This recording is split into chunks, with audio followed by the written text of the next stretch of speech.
जब हम जीनियस की बात करते हैं तो शायद सबसे पहले एक ही नाम जहन में आता है, एल्बर्ट आइंस्टाइन। वो दुनिया के अजीम तरीन साइंसदानों में से एक हैं, एक ऐसा नाम जो खुद जहानत का दूसरा नाम बन चुका है। लेकिन क्या ये बात हैरान करने वाली नहीं कि जिस शख्स ने कायनात के बारे में हमारी समझ को हमेशा के लिए बदल कर रख दिया, उसे बचपन में एक कमज़ोर तालिब इल्म समझा जाता था? ये एक ऐसी कहानी है जो हमें बताती है कि जहानत के कई रूप होते हैं। उनकी जिंदगी का सफर वाकई कमाल का है। ये कहानी 1879 में जर्मनी से शुरू होती है।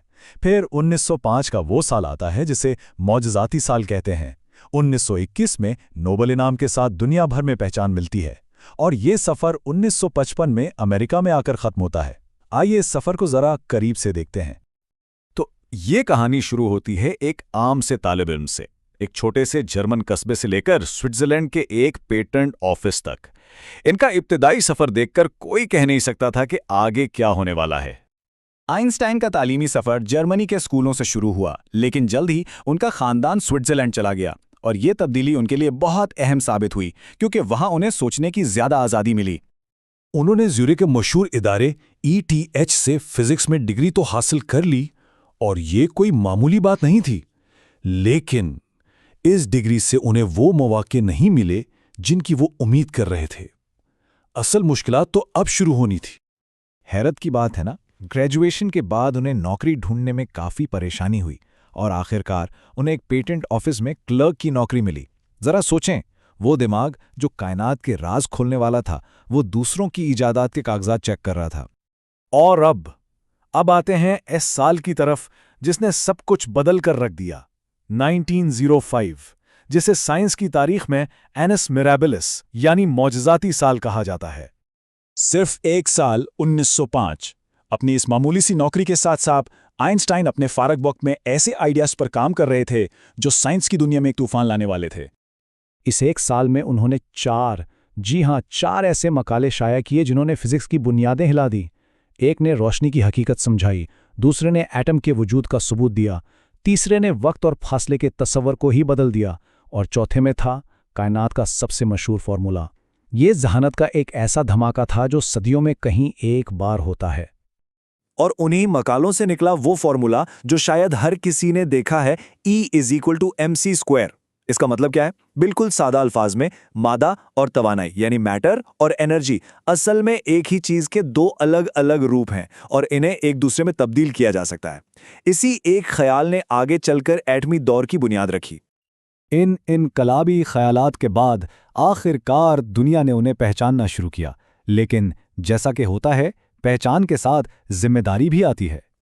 1905 के इस कमाल के काम के 16 साल बाद यानी 1921 में दुनिया ने उनकी जहानत को सबसे बड़े एजाज से नवाजा, फिजिक्स का नोबेल इनाम। और यहाँ एक बहुत दिलचस्प बात है। ज़्यादातर लोगों को लगता है कि उन्हें ये अवार्ड उनकी सबसे मशहूर थ्योरी ऑफ रिलेटिविटी के लिए मिला होगा, लेकिन ऐसा नहीं है। हकीकत में ये उन्हें फोटो इलेक्ट्रिक इफेक्ट को समझाने के लिए दिया गया था, एक ऐसा काम जिसने आगे चलकर क्वांटम फिजिक्स की बुनियाद रखी।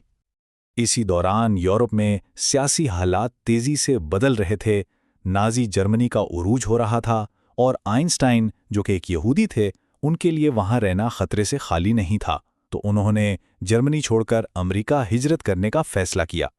अमेरिका आकर वो प्रिंसटन यूनिवर्सिटी से वाबस्ता हो गए, लेकिन अब वो सिर्फ एक साइंसदान नहीं थे, वो इंसानियत की एक मजबूत आवाज़ बन चुके थे।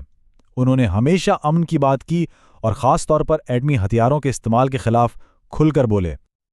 लेकिन इस अजीम दिमाग के पीछे जो इंसान था, वो कैसा था? चलिए उनके फ़लसफ़े और उनकी शख्सियत पर भी एक नज़र डालते हैं। उनका एक बहुत मशहूर कौल है, तख़य्युल इल्म से ज़्यादा अहम है। उनके लिए किताबी इल्म से कहीं ज़्यादा कीमती चीज़ थी नए सवालात पूछने की सलाहियत और चीज़ों को एक अलग नज़र से देखने का हुनर। और वो सिर्फ एक साइंसदान नहीं थे, वो एक सादा जिंदगी गुजारने पर यकीन रखते थे। बच्चों से उन्हें बहुत लगाव था और वो एक बेहतरीन वायलिन नवाज भी थे। कहा जाता है कि मौसीकी उनके लिए सोचने और मुश्किल मसलों का हल निकालने का एक जरिया थी। तो इन सब चीज़ों को मिला के इनकी मिरास क्या बनती है? किस तरह एक दिमाग ने हमारी दुनिया को हमेशा के लिए बदल दिया? एल्बर्ट आइंस्टाइन 18 अप्रैल 1955 को इस दुनिया से चले गए, लेकिन उनका काम, उनके आइडियाज़ आज भी जिंदा हैं और साइंस की दुनिया को मुसलसल आगे बढ़ा रहे हैं। उनका इल्म आज भी इंसानियत की रहनुमाई कर रहा है और उनकी जिंदगी इस बात का सबसे बड़ा सबूत है कि एक मामूली सा दिखने वाला बच्चा भी गैर मामूली जहानत का मालिक हो सकता है। बस ज़रूरत इस बात की है कि तजस्सुस और तख़य्युल को जिंदा रखा जाए। तो आइंस्टाइन की कहानी हमें सोचने पर मजबूर करने वाले एक सवाल पर छोड़ जाती है। इंसानी तरक्की के लिए असल में क्या ज़्यादा अहम है, वो इल्म जो हमने हासिल कर लिया है या फिर वो तख़य्युल जो हमें नामालूम की तरफ ले जाता है?